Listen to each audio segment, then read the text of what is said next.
হু আর একটা আছে হুম। এই দুইটা নিয়ম থেকে যদি ইন্ট্রোগেটিভ সেন্টেন্সের ভয়েস করতে বলে তাহলে ধরে নেব যে এই দুইটা নিয়ম থেকেই একটা আসতে পারে। তো ধরো এরকম একটা সেন্টেন্স আছে, এটা কি আছে, হু দিয়ে শুরু আছে। তো হু যুক্ত ডাব্লিউএস কোশ্চেন হু যুক্ত কোনো ইন্ট্রোগেটিভ সেন্টেন্স যদি অ্যাক্টিভ থেকে প্যাসিভ করতে বলে তাহলে প্যাসিভের স্ট্রাকচারটা কীরকম হবে, প্যাসিভ ভয়েসের স্ট্রাকচারটা কীরকম হবে, বাই হোম দিয়ে শুরু হবে। হু থাকলেই বাই হোম দিয়ে শুরু হবে। তারপর কী হবে, একটা অক্সিলারি ভার্ব হবে টেন্স এবং পার্সন অনুযায়ী। অক্সিলারি ভার্ব হবে টেন্স আর পার্সন অনুযায়ী একটা অক্সিলারি ভার্ব আসবে। তারপরে subject plus V3 plus extension. ঠিক আছে, এটার এখন কিভাবে করবে দেখো, এই বা হু এর পরিবর্তে কী দেবে, বাই হোম। তারপরে একটা অক্সিলারি ভার্ব কি আসবে, ইউ। সাবজেক্ট আছে ইউ, ইউ এর প্রেজেন্ট ফর্মে অক্সিলারি ভার্ব কি আসে, নিশ্চয়ই আর আসে। By whom are you. তারপরে V3, এই যে ভার্বের V3, কল্ডের হচ্ছে কল্ড, এ লায়ার হয়ে গেল। তার মানে আমরা কি বুঝলাম এখান থেকে, যদি হু যুক্ত ইন্ট্রোগেটিভ সেন্টেন্সকে অ্যাক্টিভ থেকে প্যাসিভ করতে বলে তাহলে হু এর পরিবর্তে আমরা বাই হোম দেব, টেন্স এবং পার্সন অনুযায়ী একটা অক্সিলারি ভার্ব হবে। তারপরে সাবজেক্টটা বসে যাবে, তারপরে V3 অর্থাৎ যেই মেইন ভার্বটা থাকবে সেটার V3 করতে হবে। তারপরে কি করতে হবে, এক্সটেনশন, বাকি যেটুকু থাকবে সেটুকু দিতে হবে। তো এখানে দেখো হু এর পরিবর্তে বাই হোম, এখানে ইউ সাবজেক্ট কলস যেহেতু আছে তার মানে এটা প্রেজেন্ট ইনডিফিনাইট টেন্স। তো সাবজেক্ট ইউ থাকলে প্রেজেন্ট ইনডিফিনাইট টেন্সে কী হবে, আর হবে নিশ্চয়ই, ইউ। তারপর কল্ড, এটার V3, তারপর এক্সটেনশন, এই যে যা আছে সেটা। এখন তাহলে আমরা আরেকটা প্র্যাকটিস করি। Who will learn computer.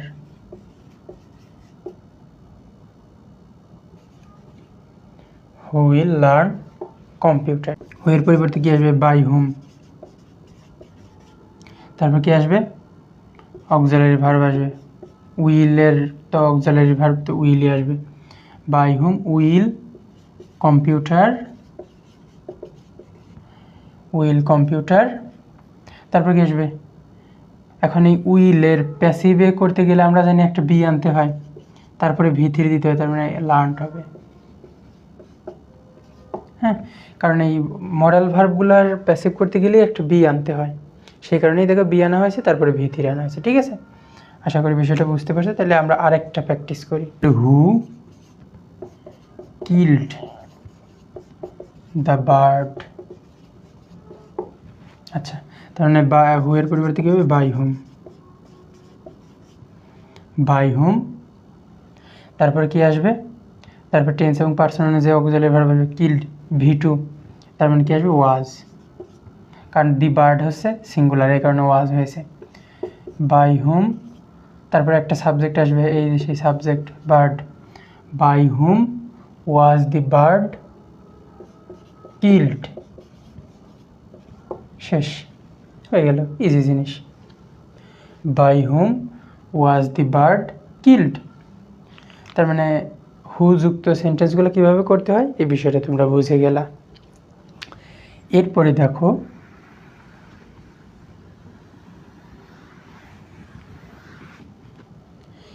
এরপরে যদি আমরা বলি হুম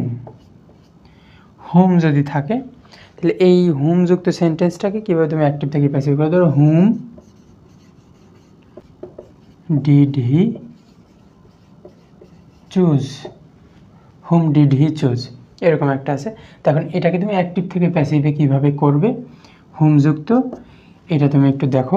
হুম যুক্ত অ্যাক্টিভ থেকে প্যাসিভে করার নিয়ম হচ্ছে হুমের পরিবর্তে হু হবে।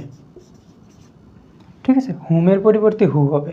আগে আমরা দেখেছি যে হু এর পরিবর্তে বাই হুম হইতো, এখন হুমের পরিবর্তে হু হয়ে যাবে।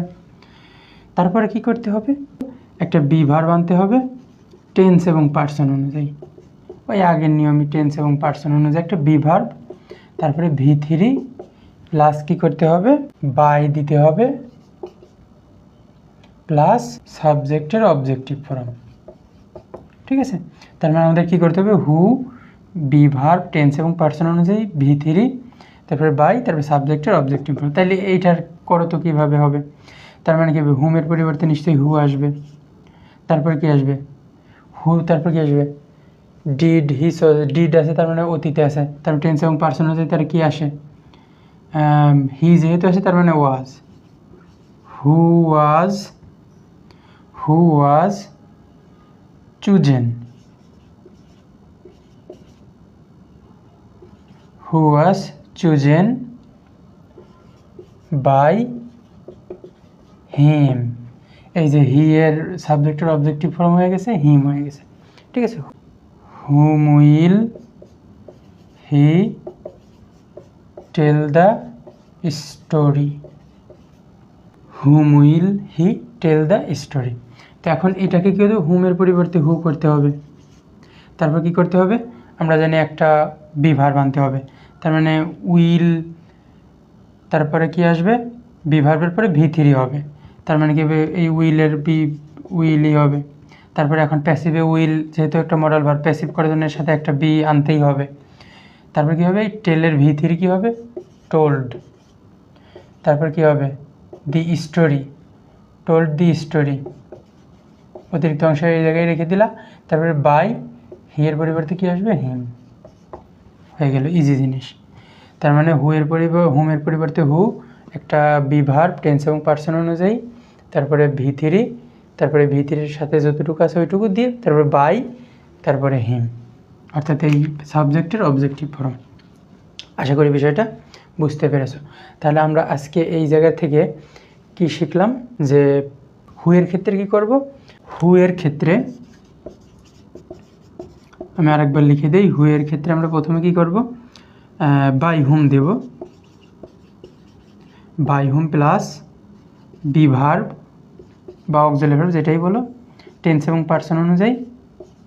হ্যাঁ, তারপর কি আসবে, তারপরে আসবে ওই যে অবজেক্টের সাবজেক্টিভ ফর্ম। হ্যাঁ, অবজেক্টের সাবজেক্ট, তারপরে কি আসবে ভি থ্রি, তারপর কি আসবে, তারপর আসছে এক্সটেনশন। হুমের ক্ষেত্রে কি হবে, হুমের ক্ষেত্রে সেম জিনিস, হু থাকবে, হুমের ক্ষেত্রে আসবে হু, প্যাসিভে এগুলো আছে প্যাসিভ, হ্যাঁ এগুলো আছে প্যাসিভ স্ট্রাকচার। হু আসবে, তারপরে বি ভার্ব আসবে টেন্স এবং পার্সন অনুযায়ী, তারপরে আসছে ভি থ্রি, তারপরে কি আসবে, তারপরে বাই প্লাস এই যে সাবজেক্টের অবজেক্টিভ ফর্ম, তারপরে একটা প্রশ্নবোধক চিহ্ন, হয়ে গেল। তার মানে আশা করি তোমরা বিষয়টা বুঝতে পেরেছো কীভাবে এটা করতে হয়।